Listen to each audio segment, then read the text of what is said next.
উপকূলীয় এলাকায় আছেন আমাদের সহকর্মীরা, তাদের কাছ থেকে সবশেষ তথ্য জানতে এবার চলে যাচ্ছি সহকর্মী জাহিদুল বাশারের কাছে। বাশার, একটু অবস্থানটা সম্পর্কে জানতে চাই এবং পাশাপাশি অতি প্রবল ঘূর্ণিঝড় হওয়ার যে প্রবণতাটা ছিল সেটা কি কিছুটা কমে এসেছে বলে মনে করছেন?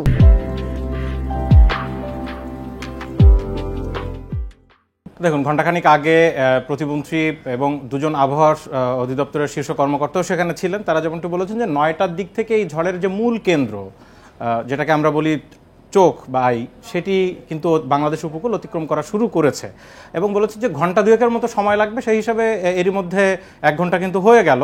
তার মানে এখন বাংলাদেশের উপর দিয়েই মোটামুটি মূল কেন্দ্রের একেবারে মাঝামাঝি জায়গা রয়েছে।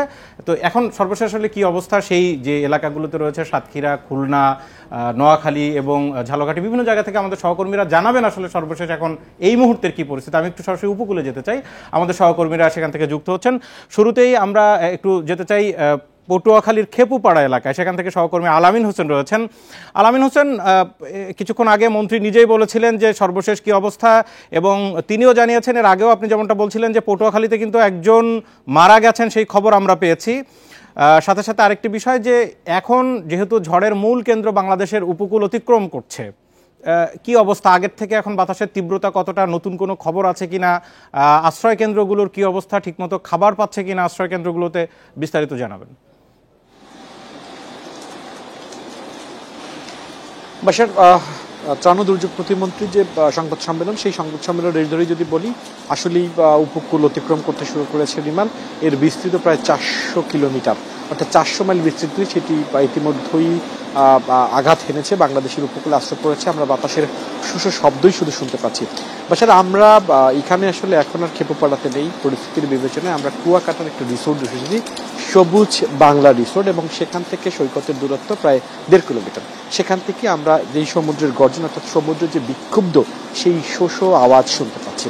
আপনি নিশ্চয়ই আপনিও শুনতে পাচ্ছেন হয়তো সেই শোষ আওয়াজ, শোষ এবং ভন ভন আওয়াজ আমরা শুনতে পাচ্ছি। বাতাসের গতিবেগ এতটাই বেশি যে আমরা খালি জায়গায়, অর্থাৎ যেখানে কোনো প্রোটেকশন নাই কিংবা দেয়াল নেই অথবা কোনো রুম নেই, সেখানে দাঁড়াতে পারছি না। আমাদের দাঁড়ানো যাচ্ছে না, বাতাসের গতিবেগ বা তীব্রতা এত বেশি।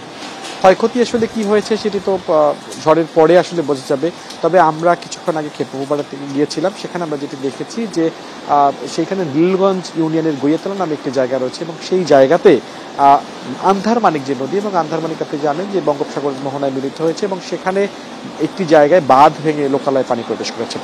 পটুয়াখালী জেলা প্রশাসনের পক্ষ থেকে সকাল থেকে যেটি বলা হয়েছে যে ১৩০০ কিলোমিটার যে বেড়িবাঁধ পানি উন্নয়ন বোর্ডের, সেখানে অন্তত বেশ কয়েকটি জায়গা, তারা ১০টি জায়গা ঝুঁকিপূর্ণ হিসেবে চিহ্নিত করেছে, এবং সেই জায়গাগুলো নাজুক অবস্থা থাকার কারণে পর্যাপ্ত জিও ব্যাগ যেটি, সেটি তারা প্রস্তুত রেখেছে। আমরা অনীহা একটি দেখেছি যে প্রশাসন, স্থানীয় জনপ্রতিনিধি থেকে শুরু করে যারা রয়েছেন, তারা দফায় দফায় স্থানীয়দের আসলে আশ্রয় কেন্দ্র যেটি খোলা হয়েছে, সেই আশ্রয় কেন্দ্রে এবং মজিদ কেলায় যাওয়ার জন্য অনুরোধ করেছেন। কেউ কেউ গিয়েছেন, তবে আমরা যেই জায়গাটিতে গিয়েছি হাজিপাড়া এলাকাতে, খেপুপাড়ার আরেকটি জায়গায়, এবং সেখানে আমরা দেখেছি যে বেশ কিছু জায়গায়, অর্থাৎ হাজিপাড়া মাধ্যমিক বিদ্যালয় যেটি, সেখানে অন্তত 5টি সাইকেল সেন্টার আমরা দেখেছি যে গবাদি পশু নিস্তরে অবস্থান করেছে, এবং পাশাপাশি গুটি কয়েক মানুষ সেখানে তারা আশ্রয় কেন্দ্রে অবস্থান নিয়েছেন। গেলেও 2 দিন ধরে সেই এলাকাতে এখন পর্যন্ত বিদ্যুৎ বিচ্ছিন্ন, অর্থাৎ বিদ্যুৎ সংযোগ নেই বললেই চলে। সেই সেবা কি অবস্থায় আছে, কোন পরিস্থিতিতে আছে, কোথায় কি হচ্ছে, সেই সংবাদটুকু আসলে স্থানীয় প্রশাসনের পক্ষ থেকেও জানানো সম্ভব হচ্ছে না, কারণ যেহেতু পটুয়াখালীতে মন্ত্রী নিজেও কিন্তু বলছিলেন যে সবচেয়ে বেশি যে জায়গাটা নিয়ে সতর্ক থাকতে হয় যে রাঙ্গাবালী উপজেলা, সেখানে, কারণ এটি একেবারে মূল পশ্চিম তীরের পশ্চিম ভাগের কথা যদি বলি, পশ্চিম দিকে, সেখানে যে তীররক্ষা বাঁধ, সেই তীররক্ষা বাঁধে আমরা দেখেছি সেখানে দোকান, অর্থাৎ সৈকতের দিকে বা যে দোকানগুলো ছিল সেই দোকানগুলো সরিয়ে নেওয়া হয়েছে।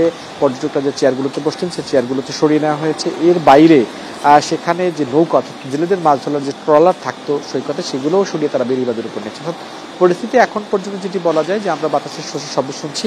আবহাওয়া অধিদপ্তর যেমনটা বললেন যে ইতিমধ্যেই উপকূল অতিক্রম করতে শুরু করেছে, এবং এটি ৪০০ কিলোমিটার বেশ নিয়ে বাংলাদেশের উপকূলে আশ্রয় করেছে। আবহাওয়া অধিদপ্তর আরও যেটি বলছেন যে অন্তত ৪ থেকে ৫ ঘন্টা সময় লাগবে। বড় ধরনের ক্ষয়ক্ষতির কথা আমরা যেমনটা বললাম যে তার আত্মীয় এবং স্বজনদেরকে বাঁচাতে গিয়ে পটুয়াখালী রাঙ্গাবালিতে একজন জেলে ভেসে গেছে, এই তথ্য আসলে আমরা এখন পর্যন্ত নিশ্চিত হয়েছি। এর বাইরে এই ঘটনায় হতাহত কেউ হয়েছেন কিনা তার কোনো খবর আমরা এখন পর্যন্ত পাইনি। তবে পূর্ব অভিজ্ঞতা থেকে আমরা যেমনটা দেখেছি যে রাস্তায় গাছ পড়ে যায়, রাস্তা ব্লক হয়ে যায়, কিরকম আমরা দেখেছি যে এলাকাতে যে পর্যটন এরিয়া আপনি জানেন, সেক্ষেত্রে বাস চলাচল একদমই নাই। বরিশাল থেকে আমরা গুটি কয়েক অর্থাৎ একটি অথবা দুটি বাস ছেড়ে দিতে দেখে গিয়েছি। পর্যটক যারা ছিলেন তাও হাতে গোনা, তারাও আসলে বিভিন্ন হোটেল মোটেলে অবস্থান নিয়েছেন, কেউ খুব বাইরে বের হচ্ছে না, সব দোকানপাট সব বন্ধ রয়েছে। সবার মধ্যে একটা আতঙ্ক আসলে বিরাজ করছে যে জলোচ্ছ্বাসের কথা আপনি যেমনটা বললেন, কিংবা আবহাওয়া অধিদপ্তরের পক্ষ থেকে যে 5 থেকে 7 ফিট জলোচ্ছ্বাসের কথা বলা হয়েছে, সেটি আসলে হবে কিনা।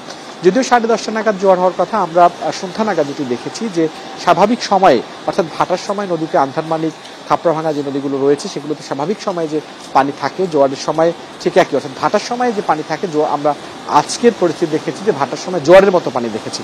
এর বাইরে বেশ কিছু জায়গায় বরগুনার কথা যদি বলি, সেখানে আমরা দেখেছি যে লোকালয় থেকে সেখানে পানি প্রবেশ করেছে।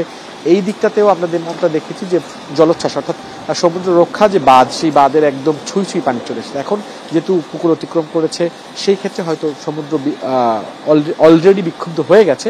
এই ধারাবাহিকতায় এখন আসলে পরিস্থিতি কোন দিকে যায় সেটা আসলে বলা মুশকিল। তবে আমরা নীলগঞ্জের কথা যেমনটা বললাম যে সেখানে আমরা দেখেছি যে বেশ কয়েকটি জায়গায় বাঁধ ভেঙে গিয়েছে এবং সেখান থেকে লোকালয়ে পানি প্রবেশ করেছে।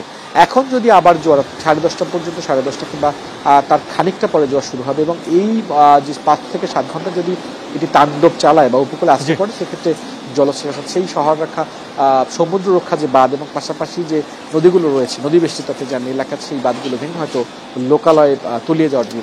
আলামিন, আপনাকে অনেক ধন্যবাদ। তবে সব মিলে একটু ভালো খবর হচ্ছে যে যেহেতু এখন ভরা জোয়ার নয় এবং এরই মধ্যে মূল ঝড়ের কেন্দ্রের একটা বড় অংশ, প্রায় অর্ধেকেরও বেশি অংশ বাংলাদেশের উপকূল অতিক্রম করেছে, সুতরাং সেই জায়গা থেকে জলোচ্ছ্বাসের মাত্রাটা হয়তো খানিকটা কম হবে, তেমনটাই যারা বিশেষজ্ঞ বা উপকূলের যারা জেলে তাদের সাথে আমি কথা বলছিলাম, তারা কিন্তু তেমনটা ধারণা করছেন তাদের অভিজ্ঞতা থেকে। আপনাকে অনেক ধন্যবাদ, আপনি থাকুন আমাদের